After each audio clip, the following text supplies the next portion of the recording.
Do you know how we could never commit the perfect crime? Because then we would get on here and we'd be like, guess what we did? Guess what we did? So, see, what had happened was somebody dissed Ted, and we put 2 bars of soap. But we'd Yeah. be so proud of it and we'd be uplifting each other. Like, do you remember how you peeled out of that parking lot so fast after I Oh my God, after I whacked Kristen, him? You did so you good. swung that thing so violently. It's so strong. Oh my God. I wish I had video because look at it just proves that all your working out is working. You went God. straight from just mayhem to murder. The Hollow Buddy.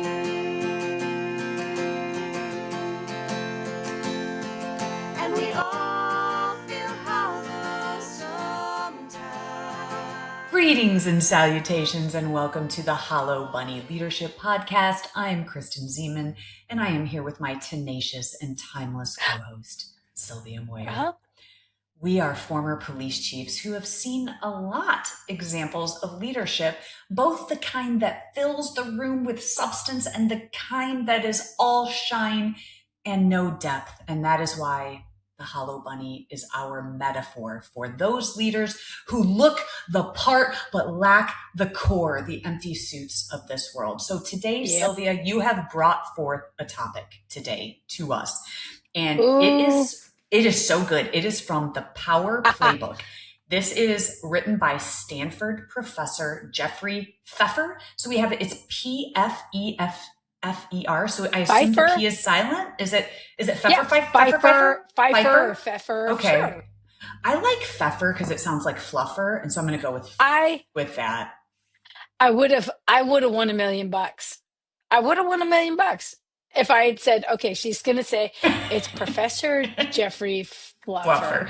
He had a role in the porn industry, and now, I yeah, know he's a I Stanford would have professor. won. Okay, so Poor guy. Jeffrey Pfeffer or Pfeiffer or Fluffer, he's taught the social science of power to Yeah. future world leaders, including UK Prime Minister Sunak and top executives. And Yeah. some of what he says, Sylvia, is genuinely brilliant, and some of it made my head want to explode. So I just want to talk about from it. disagreement. Oh, Explode yes. from disagreement. From Not from like, disagreement. oh my gosh, boom, mind-blowing, like amazing and innovative. Blown from disagreement. So this is going to be a good time. And our listeners are going to have to really decide, on which side of the road they land on this, because you're going to throw Yeah. down some stuff. Yeah. I thought that we could start with some of the things that you and I have not discussed this beforehand, but some of the things that I took the liberty of thinking about the things that we would most likely disagree on. The first of which, You and Mr. Yes. I think that we would, Ooh. I'm sorry. No, I'm sorry. Agree on about what he says is like, I think you and I would agree on what Mr. Pfeffer, Fluffer gets right.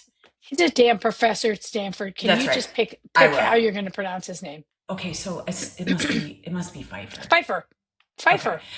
Okay, Professor Pfeiffer. Here's what he says first: map your power, and Okay. this made perfect sense. Here is simply this: understand the landscape that you are operating in, and a great example of this is the job that you want. Research the job before you Sure. take it. Specifically, Sure. find out what happened to the person who held the role before you. Did they get promoted? Did they get pushed out? And that tells you a lot about the environment that you're walking into. And then he says, create a power map. Identify 5 to 7 people in your organization who hold real influence, and maybe talk to them. Ask yourself that hard question. Do these people know who I am, and do they recognize my work? And if not, that's a problem that you need to solve. I liked that. Mhm. What do you think? Mm-hmm. Okay, I like that a lot because what it does, although I have this distinction between power and authority that has to be surfaced. Power is the ability to influence, whereas authority typically is one's ability to make decisions and assert influence because of the position that they hold. Let's just agree on that. So power as the ability to influence. I really like that he says 5 to 7, where where I kind of object to that is I think it's typically people have to discern between power and popularity. And if you do that and then create the map, then it's a healthier, more robust way of moving forward. So I'm not mad about that, your personal Yeah. power map. And Yeah. I hated the one part where he said brag about your accomplishments in your Oh, power we're map. not there yet, Sylvia. Don't get ahead of me. We are not even there yet. The part that pisses me off, Stay we are with the not even class. there Is that yet. what you're telling me? Stay with the class. Oh, Pretend this is wait. a group project and that I'm leading Well, it. okay, you're you're leading it, but do you respect the fact that I was ahead instead of I way actually back do. with your guy? In Okay, fact, you are loving that. 3 exits ahead of me, which I appreciate. I really do. I would rather try to catch up with you. I appreciate what you said there about making sure that your power map are people who are virtuous in what we call power and Yes, authority, because you're right, that is a very different thing. So thank you for saying that, because some of those people who may hold real influence, those might not be people that you want to emulate or be in their sphere, because they maybe sure. perhaps they are in positions of And power and not and virtuous power. power is not rank. Power Yes, is correct. across the spectrum of a Yes. hierarchy of an organization. Okay, let's agree Uh-huh. on that and move Okay. on. All right. So then he says managing up. And his advice here, Professor Pfeiffer's advice here, is not to underestimate how willing people are to help you, and instead to ask for guidance, ask for mentorship. People in power, I have found, genuinely like being asked for their opinion. And I like that. I think the more that we ask for help from people, I think that creates a trusting relationship. And I think For people sure. really appreciate it more than we think they do. So I agreed with that. Any opposition there? None? Okay, building useful networks. Here's where I thought it gets genuinely interesting, because he argues that your weak ties, which are the people that you barely know, the acquaintances, the one-time conference connections, they actually are more valuable than your close network. Because here's what he says: your close network already knows what you know. And so these weaker ties, albeit ties, open doors to entirely different worlds. And I like that. Your job is to connect people, not just collect them. I liked that. I love that with one exception. Caveat. And Okay. this is where I rise up and bristle against anything that's binary. That's why the ampersand is such a delicious thing. It can be and. I think you have both. There's an and. New entrance into you may give you a different and fresh perspective. That's an and. Your close ties have a degree of psychological safety that's been built, earned, trusted, being trusted, trusting, trustworthy. Those are important distinctions. So while I think the new people give you data, that those long, deep connections give you information, and that's Yeah. different. Yeah. So I'm telling the Yeah. Stanford professor that we're more nuanced. We're going a Yeah. little deeper, Mr. Dr. Pfeiffer. Exactly, which is what all of this is nuanced. And then the next thing he says is to build your own brand. And what he says here is decide what you stand for, promote it consistently, and build a look and communication style that reinforces it. He says your brand should be short and clear, and get that message That's out me. every opportunity. That's me. I'm short and clear. You are. You are. You, Just you kidding. are. Clear and concise. Okay. Okay. So, and what he's saying, cultivate a look and style that's consistent with your brand. I want to pick What do you this think? apart Yeah, me too. What do you think? because yes, there's something about that. Mm-hmm. In the arc of policing, one of the things we talked about even yesterday was about optics. Mm-hmm. Optics is not just image. So I think we need to make an important distinction here. Optic is not just image. Optics is really what are the values that are on display for everyone to see. And if we Okay. say that, then your look and your style is reflective of your values. Can we make Yeah. it No. more? So, okay. No, I guess we argue. I love it when we argue. Okay. I thought we would. I thought we would just like land on all of these. I think what he is talking about here is I'm sad to say it, is the hollow bunny, is the shiny foil, is the make sure that you have this brand statement. Now, okay, what you're saying is you're saying yes, and you're saying you can have that polished presence, but you had better have something behind it to back it up.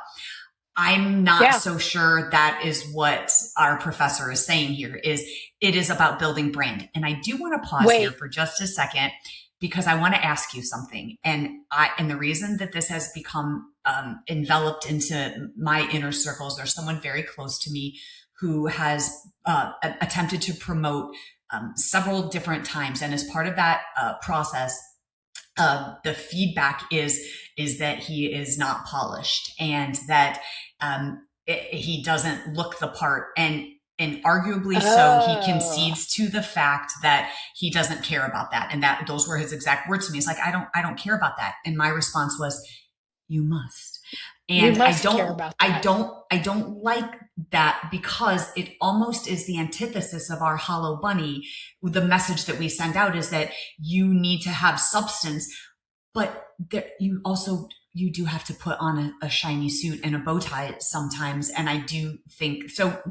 I'm not in Professor Pfeiffer's head here, but what do you say about that? Because he thinks and the feedback he's gotten is part of that is why he hasn't gotten the position, is because he doesn't look the part. Okay, I'm going to What say you? I say a lot about this. I, out of utility, started having my suits made, my jackets made out of utility, because women's suits don't have belt loops typically to hold a pistol and the other stuff, as in our profession, and the jackets don't fit in a way where it covers the pistol. I started out of utility, but then it became something that people comment on it all the time. Here's what I think about this. You have to look put together. I'm going to channel my beautiful mother, God rest her soul. She said, Sylvia, always look put together. And being put together means giving some thought to how you present, that your wardrobe is appropriate for the event. Your wardrobe is appropriate for the position that you want. Your wardrobe is put together that is thoughtful. It doesn't have to be big and shiny.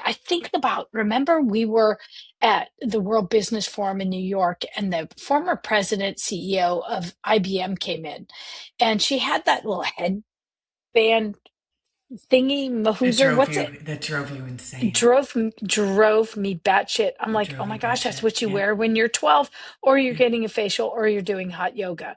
You couldn't even hear her message. You were incensed by it. Those are the places that's appropriate. And she actually commented on it. And the professor talks about this when he says, focus on one style or aspect of your wardrobe or your personal style that you can cultivate and stick with it for a few days. What feedback do you receive? And I would say, even yesterday, I was wearing one of my little blazers with a blouse and nice trousers, and went with the blues with the browns, and I got comments after about it. Okay. Sylvia, traveling with you is like, this is why you, to me, you are who I aspire to be in this kind of world. Seriously, we travel together, and I'm in my Lulu athleisure wear, and you are in your blazer, and your blazer matches your shoes, and your belt matches, and your cuff. And I love being in your presence because you are so very polished. And so this is why I'm struggling a little, because that's comfort for me. But no, Sylvia, everything it's comfortable. It is laid out. You are meticulous, and that is why your style is so good. And this is why I'm struggling a little bit, because not with you, because you have all of the substance. You both look the part and you are the part, but I think we can get hung up on someone who is so polished, but you're the reason that I've started trying to dress a little nicer on planes. Oh, come on. I don't know. That's a lot. I wear my jacket because I want to cover up my, at some age you get back fat. It's just horrible. Okay. So, and if we do shirts and skins, I want to be the last one taking off my stuff, because you're going to be skins. Okay. So here's the thing. I think we shouldn't ignore what a wardrobe, what your clothing presents to people. Let's not ignore that. Okay. Let's say that that's We real. can't. It does. You We can't. can't.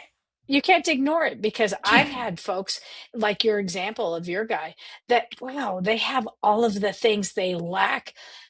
They lack this wardrobe, this presence piece. I think presence is not just the clothing, but it's how you carry yourself.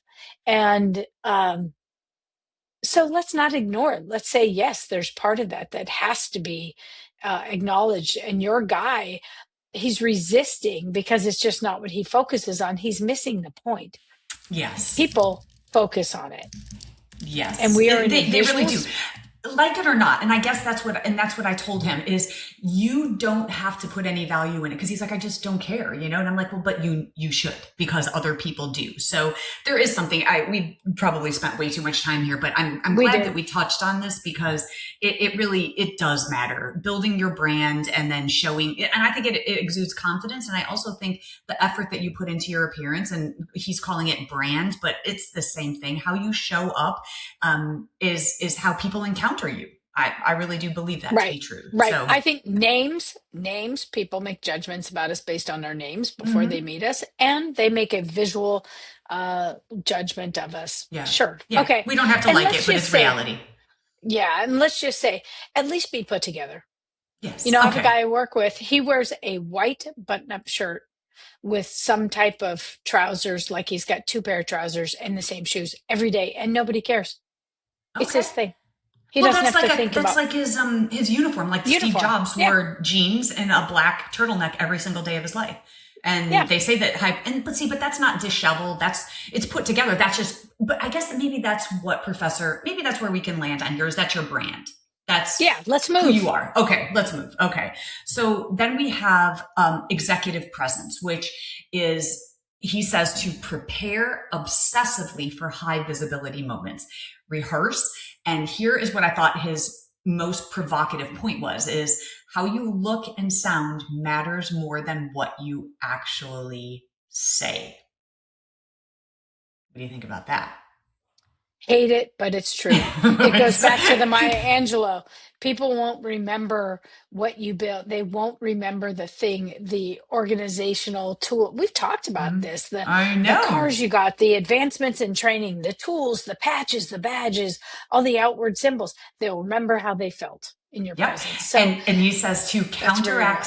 Yeah, it's very real. So I kind of knew that we were going to have the same reaction to these, because it's like we hate it, but it's true. And we counteract, I think, self-doubt by performing confidence even when we don't feel it. And so this is one of those act as if moments. If I'm not feeling my best, I want to have that. I want to be in peak state, because then I find that even if I'm feeling a little self-doubt, I will act my way into that confidence, and then it will come to me. If that makes sense. Well, and that's shit. I'll push back on that with you. You don't have self-doubt. You just feel like 95%, which is less than your peak. So, but you and I've talked about this. We're not terrified to do these things, because it's like, okay, if I suck, it's like, wow, I totally sucked at that. Exactly. Yeah, I sucked at that, right? Yeah. Okay. Yeah, we have a good healthy we accept failure. Like, okay, whatever. Yeah, I've sucked at more than I've been successful at. You just haven't sucked yet, so you don't know how devastating it is. So fuck off on that. But you don't have self-doubt. I guess the point that he's making: rehearse and prepare, right? Mm-hmm. And then he's also, how you look and sound is more important than your content. Okay, I don't think it's more important, but it's equally weighted. I'll give him that. It matters. But then counteract any kind of pause, any kind of in discomfort by getting into it and acting the role. And it's performative in some way. And you've talked about that. And then I would add to that the art of executive presence. Do the stuff that's uncomfortable. Right? Just do it. If we get over the discomfort and just do it. Yeah, for sure. Because then it no longer becomes uncomfortable. The more you do it, the more, that's where confidence is built, through competence, period. Right. Right. For sure. Okay. So now let's move into The next Go part. ahead. Yeah, but go ahead. Okay. So the Okay, so we flattery talked about trap. map your, well, Hmm. wait a minute. We talked Okay. about map your power. We talked about the art of executive presence. We talked about building your brand. We talked about building useful networks. And now we've got three more little nuggets to chew on. We do. Let's chew on these nuggets, shall we? Okay, so here's what he says: the flattery trap, and in here, Professor Pfeffer, his claim is very blunt, and it is simply this: there is no such thing as too much flattery. His advice is to compliment people above you, is to ask them for guidance, and which is kind of connects to, go to a mentor, ask them for help. He says, then observe how that changes the dynamic. On the surface, it sounds like what we've already talked about, relationship building. But here is where it gets murky for me. He's not talking about genuine recognition. He's talking about flattery as a strategic tool. And to me, there is a meaningful difference between telling someone Yep. they're amazing and their work is excellent because it is, and then telling them something because you want something. So what we were talking about is this managing up piece in chapter 2. And what he was talking about is no such thing as too much flattery. You and I are pushing back saying flattery is freaking ridiculous. It's hollow. It's vacant. It, I think, would degrade anyone's trust in you because they won't be able to trust what you say. So I would say there's no such thing as too much honest, positive feedback. And it should be specific. It should be specific to either an action, a behavior, a decision, a strategic piece, Yeah. something like that. And as a person who has been in a position to receive flattery, here's what I have learned about it. I reject that just as much as I reject the negative criticism, as those people sitting on the sidelines, not positive feedback, but negative criticism. I completely move that out of my all of my brainwaves in the same way that I remove that flattery. I can see right through it, and neither is valuable to me. Right. So this is where you and I say, thanks, Professor. We're going to really Moving on. redline this part of your Yeah. offering. Okay, what do you think about this next one that Professor Pfeffer calls the stolen idea problem? And what he does is he advises making your great idea seem like your boss's great idea. And the logic that he has is that it removes their ego as an obstacle and gets your idea implemented. And so here's what I think about that. Tactically, sure, that can probably work. But what does that cost you over time? If you're consistently erasing your own authorship, then who are you building a reputation with? And I don't know. And what kind of culture does that create then when you become the leader? I don't know. I have a problem with it. Perhaps the problem is related to attribution and effort, right? I've done this 100 times just to get shit done. And what I Mm-hmm. think it does is it gets you into a humble place and a place that it's the action that matters, the organization that matters, and instead of your pat on the back for the action. I don't know. Yeah. I don't It's I kind don't of like I don't it's hate kind of it. like it's kind of like, who cares, as long as, or who cares who gets the credit, as long as we move the ball. I totally understand that, but it just feels so very manipulative. You know what this is? This is actually more of a rub on that leader. The fact that the leader can't, because a great leader will say, hey, this idea came from this person For and sure. we've implemented that idea. And so I guess, yeah, you know what? I can kind of talk myself out of hating that one, because I guess, like, as long as the idea gets implemented, who cares who gets the credit? But the great leaders are going to reach back and say, hey, this wasn't my idea. And let's celebrate the individual whose idea it was. So that's a leader Totally problem. agree. Yeah, Okay. and I'm not mad about that. Okay. All right. So those were pretty innocuous. We didn't feel too aggressive one way or the other, but the next one is this Which one. one? Which This one? one, What's the title? never apologize. Okay, I'm sitting here staring at this one in my notes because take responsibility, solve problems, never apologize. Okay, I have very strong feelings about this. Talk to me. On What's the yours? surface, on the surface, I think that sounds decisive. It really does.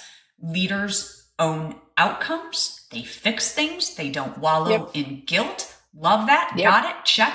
So there's a kernel of truth in not being performatively sorry. Okay, I get it.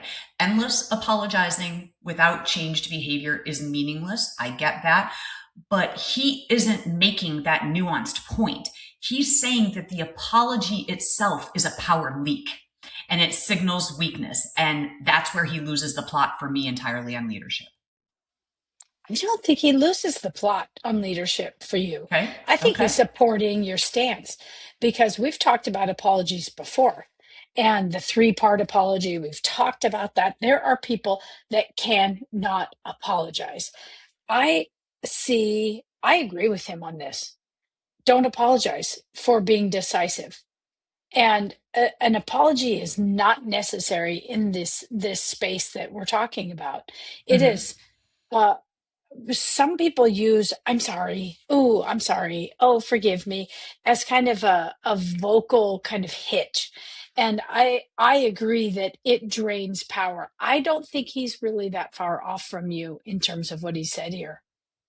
I don't know. To me, he sounds so very absolute that any kind of apology is weakness, and that you lose power. And I completely disagree. I know that I have had to stand in front of my Well, people and say, "Hey guys, I got that one wrong. Let's pivot and let's move in another direction."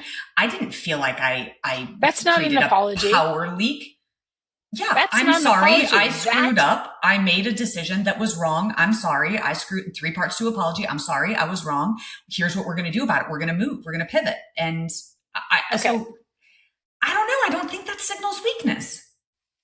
I think that's it. The way you just said it signals strength. So let's rise up against him and say another binary statement, Professor, really creates some difficulty for people that will not dive into this with high order thinking, with experience and with wisdom, right? And Okay. humility and courage, really. Yeah. Because because what you just demonstrated is a strength. So again, it's like there's nuance to it. And if we're going to say anything about all this, it is for folks to really consider these rules and these kind of offerings that he gives in terms of generating power, Yeah. and they're going to make their own educated, higher order thinking kind of decisions about each part of this power playbook. You know what, Sil? I actually think this is the most dangerous idea in the playbook. Genuinely. I really think that if you never apologize, I don't think your people can trust you. And I think that Hmm. without ever saying you're sorry, that your team starts managing around you instead of with you. And I think they stop bringing, this is what creates the Yeah. culture that we don't speak up. They stop bringing you bad news. They stop naming the blind spots. And this is where I really fall onto the truth teller Mm. framework. And Yeah. this is how we both lead and live with one another and within our organizations is, and this is, I think, the core thesis here is the entire point of building a team of truth tellers is that your people feel safe enough to tell you when you're wrong.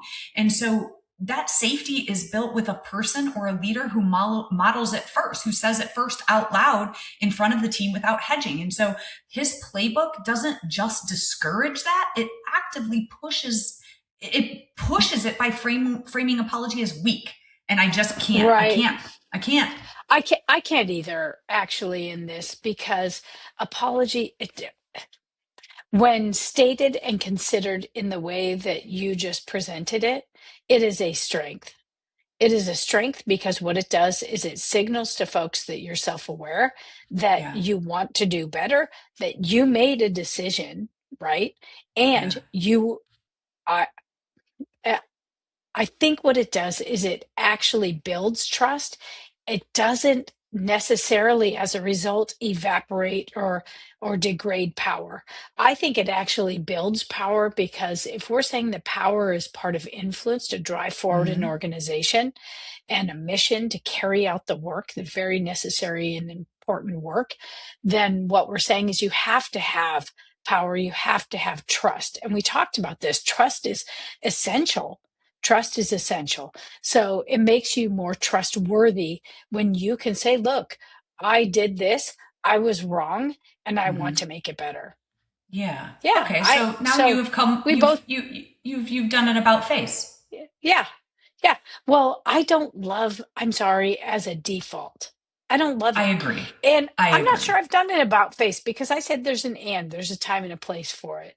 But Okay. but you helped me think through it even better. And I think it'll help folks as they're listening really think, okay, what are the situations where I can apologize? And I think you and I have both said repeatedly and have witnessed when somebody can't apologize and say, I'm sorry, I was wrong in this, Yeah. or I want to know where might I be wrong? What is the data I'm not considering before I make this decision?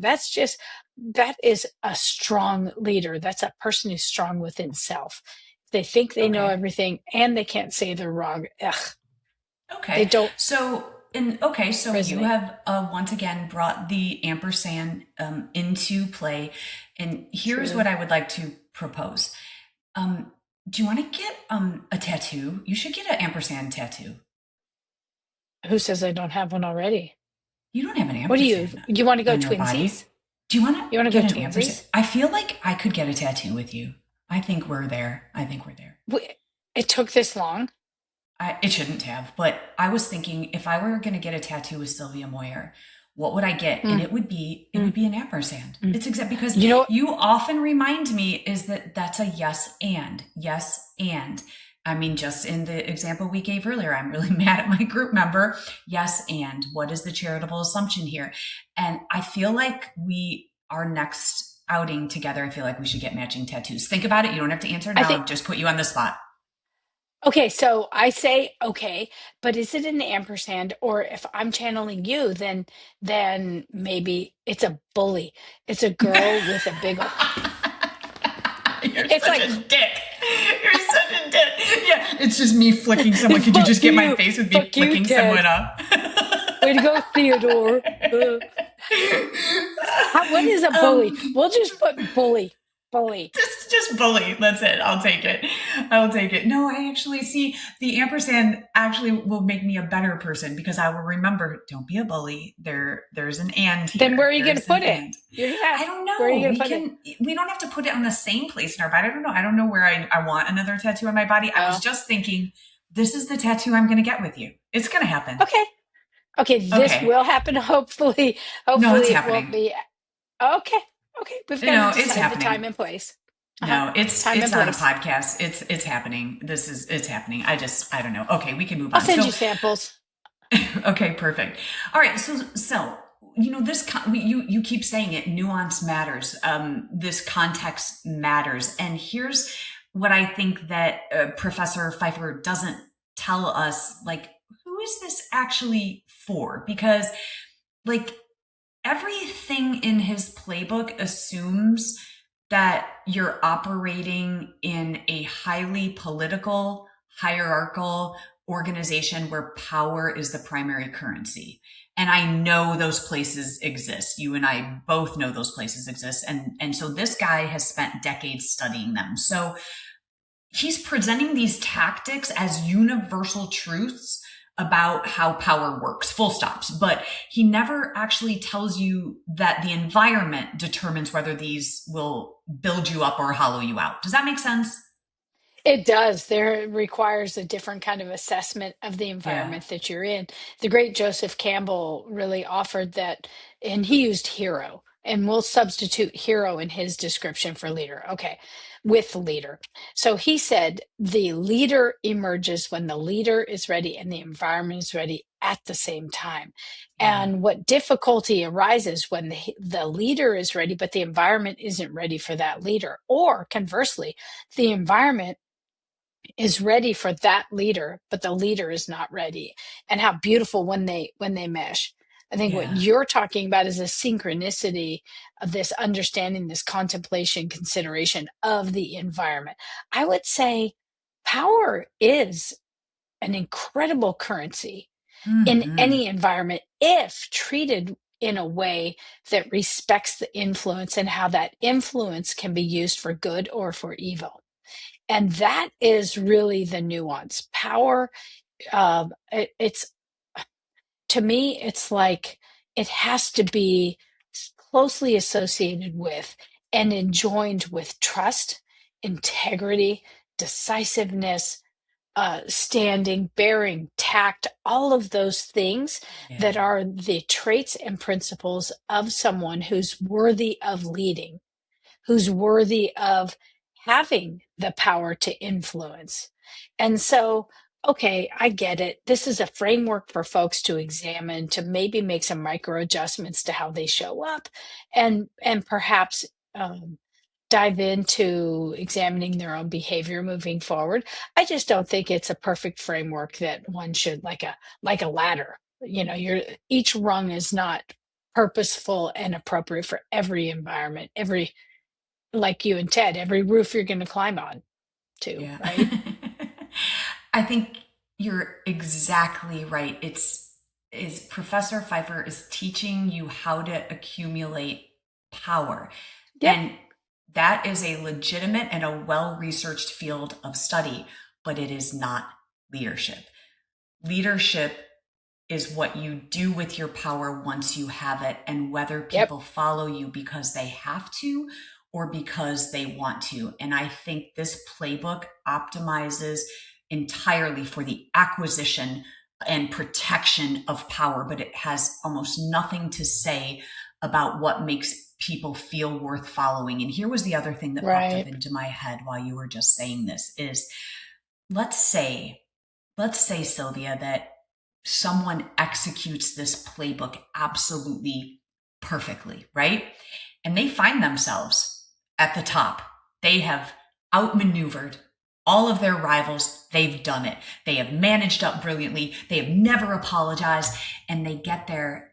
And you know what happens? You look around and you realize nobody in the room actually tells you the truth anymore, and that you're alone. And that is not winning. That is a very specific kind of losing. And that comes with a corner office when all you do is try to accumulate Word. power. Word. Oh, okay. All right. Because Beautiful. yeah, I power and the accumulation of power without the requisite wisdom and self mastery to be present and to guide and deliver and uh, all of that without justice, without, remember the Gallup poll that we talked about that said that the most important thing for that employees need from their leaders right now is hope, Yeah. seconded by trust. This doesn't really then take the next step. Maybe this is the No. launch for the next book. This is a foundational thing for people to think about, but there is the human element of, now what do I do with it? Yeah. Right now, what Yeah. would I do in this noble endeavor, in this noble effort of advancing my company, of advancing my initiative, of advancing my organization?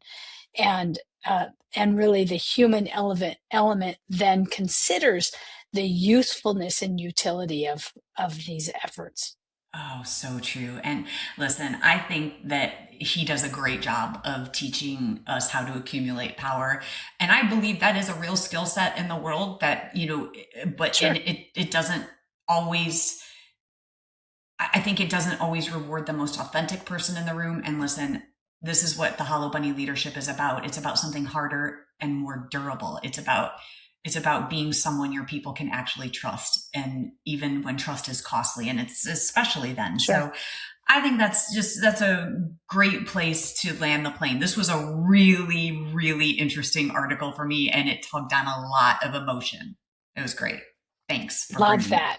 Hey, listen, bunnies, if you love what we're doing, show us some love by subscribing, by liking, by reviewing, and share this podcast with someone like you're in your network, inside your network and outside of your network. Exercise your power and share this.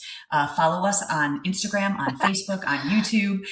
This podcast is produced by the incomparable Ted Madden, and the music you're about to hear was written and performed exclusively for the Hollow Bunny Leadership Podcast by my handsome and talented son, Jake Ziman, along with his equally accomplished friends, Fabian and Zoe. If you don't like this podcast, move along. There's nothing more to see here. And remember, keep filling your own bunny and keep adding substance to others. Bye, everybody.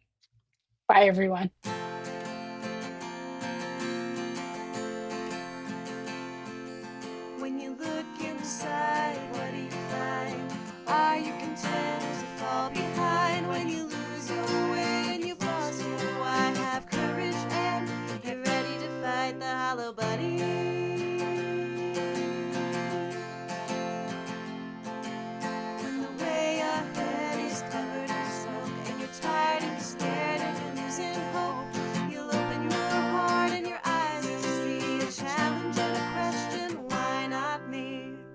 to fight the hollow buddy.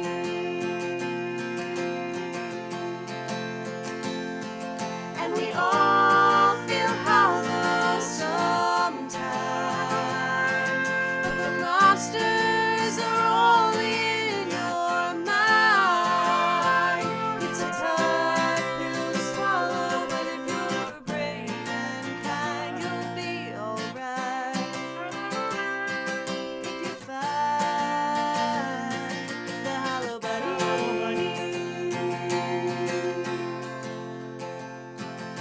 When the challenge ahead scares you to death, you tame the imposter inside instead. To change the world, you've got to start small. It takes a leader to say, I don't know it all, and I know I'm gonna fall, but I'll pick it up and come back stronger, failing forward and moving onward, doing the hard thing and the right thing, forever fighting the hollow bunny.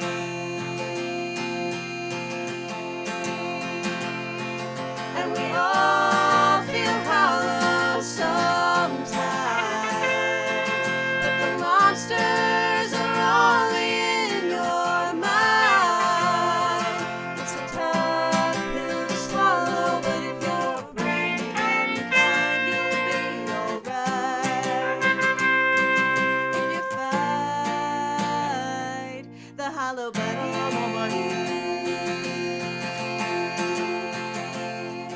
If you're tough on the outside but empty within, something's gonna crack. You've got to start